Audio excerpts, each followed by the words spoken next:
ഇഡ്ലിയുടെയും ദോശയുടെയും ഒക്കെ കൂടെ കഴിക്കാൻ പറ്റുന്ന ടേസ്റ്റി ആയിട്ടുള്ള ഒരു ചമ്മന്തിയാണ്. നമ്മുടെ റെസ്റ്റോറൻറ്റുകളിലൊക്കെ കിട്ടുന്ന ഒരു ഗ്രീൻ കളറിലുള്ള ചട്നി ഉണ്ടാവുമല്ലോ, ആ ഒരു ചട്നിയാണ് ഇത്. ഇതുപോലുള്ള കുറച്ചധികം വെറൈറ്റി ആയിട്ടുള്ള ചട്നിയുടെയൊക്കെ റെസിപ്പീസ് നമ്മുടെ ചാനലിൽ ഞാൻ അപ്ലോഡ് ചെയ്തിട്ടുണ്ട്. ചട്നീസ് മാത്രമല്ല, ഇഡ്ലിക്കും ദോശയ്ക്കും ഒക്കെ സൈഡായിട്ട് കഴിക്കാൻ പറ്റുന്ന കുറച്ചധികം റെസിപ്പീസ് നമ്മുടെ ചാനലിൽ ഞാൻ അപ്ലോഡ് ചെയ്തിട്ടുണ്ട്.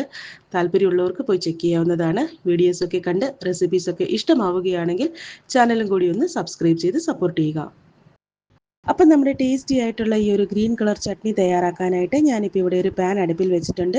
പാൻ ചൂടായി വരുമ്പോഴത്തേക്കും നമുക്കിതിലേക്ക് 1 ടേബിൾ സ്പൂൺ എണ്ണ ഒഴിച്ചു കൊടുക്കാം. ഞാനിപ്പോൾ ഇവിടെ സൺഫ്ലവർ ഓയിലാണ് ഉപയോഗിച്ചിരിക്കുന്നത്.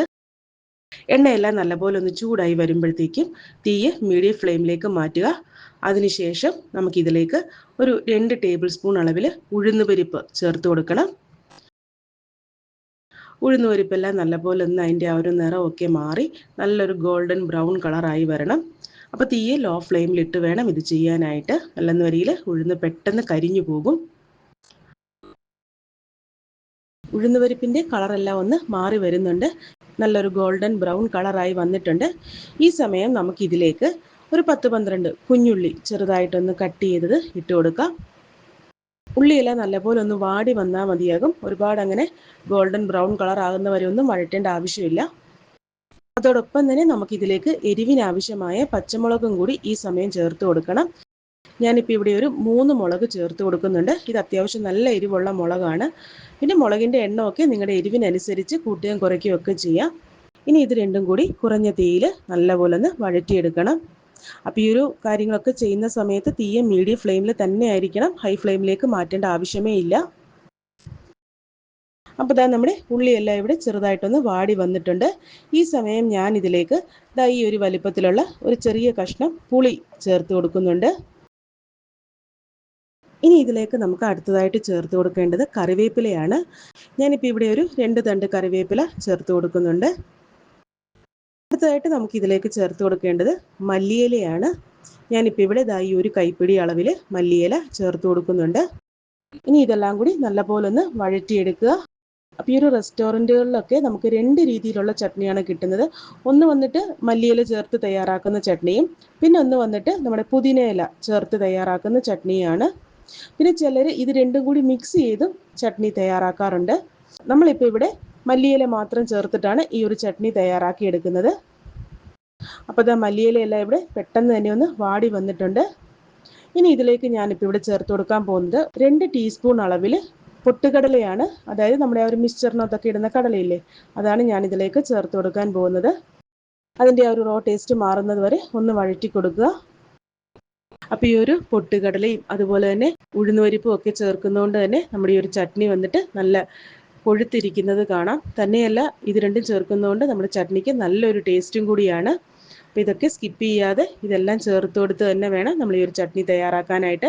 എന്നാൽ മാത്രമേ നമുക്ക് ആ ഒരു റെസ്റ്റോറൻറ്റുകളിലൊക്കെ കിട്ടുന്ന ആ ഒരു ടേസ്റ്റിൽ ഉള്ള ചട്നി നമുക്ക് വീട്ടിൽ തയ്യാറാക്കിയെടുക്കാൻ പറ്റൂ. അപ്പോൾ അതാ നമ്മൾ ഇട്ട് കൊടുത്തിരുന്ന പൊട്ടുകടലയുടെയൊക്കെ ആ ഒരു റോ ടേസ്റ്റ് മാറി വന്നിട്ടുണ്ട്. ഞാനിപ്പോൾ ഇവിടെ സ്റ്റവ് ഓഫാക്കിയിരിക്കുകയാണ്. അതിനുശേഷം നമുക്കിതിലേക്ക് അരമുറി തേങ്ങ തിരുവിയതും കൂടി ചേർത്ത് കൊടുക്കണം. അപ്പോൾ ഈ ഒരു തേങ്ങ വന്നിട്ട് നമ്മുടെ ആ ഒരു ചീനച്ചട്ടിയുടെ ചൂടുണ്ടല്ലോ, ആ ഒരു ചൂടിൽ ഒന്ന് ചൂടായി വന്നാൽ മതിയാകും. ഇനിയിപ്പോൾ നമുക്കിത് നല്ലപോലെ ഒന്ന് തണുക്കാനായിട്ട് മാറ്റി വയ്ക്കാം. തണുത്തതിന് ശേഷം ബാക്കി ചേരുവകളും കൂടി ചേർത്ത് ചമ്മന്തി തയ്യാറാക്കിയെടുക്കാം. അപ്പോൾ ദാ ഇതെല്ലാം ഒന്ന് നല്ലപോലെ തണുത്ത് വന്നിട്ടുണ്ട്. ഞാനിപ്പോൾ ഇതൊരു മിക്സിയുടെ ജാറിലേക്ക് ഇട്ട് കൊടുക്കുകയാണ്. ഇനി ഇതിലേക്ക് നമുക്ക് ആവശ്യത്തിനുള്ള ഉപ്പ് ചേർത്ത് കൊടുക്കണം. അതോടൊപ്പം തന്നെ നമ്മുടെ ഈ ഒരു തേങ്ങയെല്ലാം അരയാൻ ആവശ്യമായ വെള്ളവും കൂടി നമുക്കിതിലേക്ക് ചേർത്ത് കൊടുക്കണം. ഞാനിപ്പോൾ ഇവിടെ ഒരു 2 ടേബിൾ സ്പൂൺ വെള്ളം ആണ് ചേർത്ത് കൊടുത്തിരിക്കുന്നത്. ഇനി ഇതെല്ലാം കൂടി നല്ലപോലെ ഒന്ന് അരച്ചെടുക്കുക. അപ്പം അത്യാവശ്യം നല്ല തിക്കായിട്ടുള്ള ഒരു ചമ്മന്തിയാണ് ഞാനിപ്പോൾ ഇവിടെ തയ്യാറാക്കിയെടുക്കാൻ പോകുന്നത്. ഈ ഒരു കൺസിസ്റ്റൻസിയിലാണ് നമ്മൾ ഈ ഒരു ചമ്മന്തി തയ്യാറാക്കിയെടുക്കുന്നത്. ഇനിയിപ്പോൾ നമുക്കിതിലേക്ക് ഒന്ന് താളിച്ച് ചേർക്കാം. അതിനായിട്ട് ഞാനിപ്പോൾ ഇവിടെ ഒരു പാൻ അടുപ്പിൽ വെച്ചിട്ടുണ്ട്. പാൻ ചൂടായി വരുമ്പോഴത്തേക്കും നമുക്കിതിലേക്ക് കുറച്ച് എണ്ണ ഒഴിച്ചു കൊടുക്കാം. ഞാനിപ്പോൾ ഇവിടെ സൺഫ്ലവർ ഓയിൽ തന്നെയാണ് ഉപയോഗിച്ചിരിക്കുന്നത്. എണ്ണയെല്ലാം നല്ലപോലെ ഒന്ന് ചൂടായി വരുമ്പോഴത്തേക്കും നമുക്കിതിലേക്ക് കുറച്ച് കടുക് ഇട്ട് കൊടുക്കണം. കടുകെല്ലാം നല്ലപോലെ ഒന്ന് പൊട്ടി വരുമ്പോഴത്തേക്കും നമുക്കിതിലേക്ക് കുറച്ച് ഉഴുന്നുപരിപ്പ് ചേർത്ത് കൊടുക്കാം. ഉഴുന്നുപരിപ്പെല്ലാം നല്ലപോലെ ഒന്ന് മുരിഞ്ഞ് അതിൻ്റെ ആ ഒരു കളറൊക്കെ ഒന്ന് മാറി വരണം. ആ ഒരു സമയത്ത് നമുക്കിതിലേക്ക് 3-4 വറ്റൽമുളക് ചേർത്ത് കൊടുക്കണം. വറ്റൽമുളകെല്ലാം നല്ലപോലെ ഒന്ന് മൂത്ത് വരുമ്പോഴത്തേക്കും നമുക്കിതിലേക്ക് കുറച്ച് കറിവേപ്പിലയും കൂടെ ചേർത്ത് കൊടുക്കാം. ഇനിയിപ്പോൾ നമുക്കിത് വന്നിട്ട് നമ്മുടെ ചമ്മന്തിയിലേക്ക് ചേർത്ത് കൊടുക്കാം.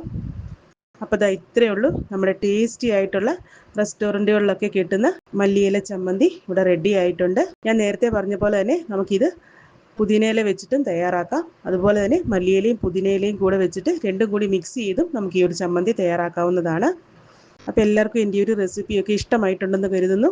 റെസിപ്പി ഇഷ്ടമായാൽ നിങ്ങളുടെ ഫ്രണ്ട്സിനും റിലേറ്റീവ്സിനൊക്കെ ഒന്ന് ഷെയർ ചെയ്ത് കൊടുക്കുക. കൂടാതെ വീഡിയോ ലൈക്ക് ചെയ്യാൻ മറക്കരുത്.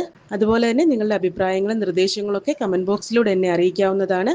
അടുത്ത നല്ലൊരു റെസിപ്പിയായിട്ട് കാണുന്നത് വരേക്കും ടേക്ക് കെയർ, ബൈ.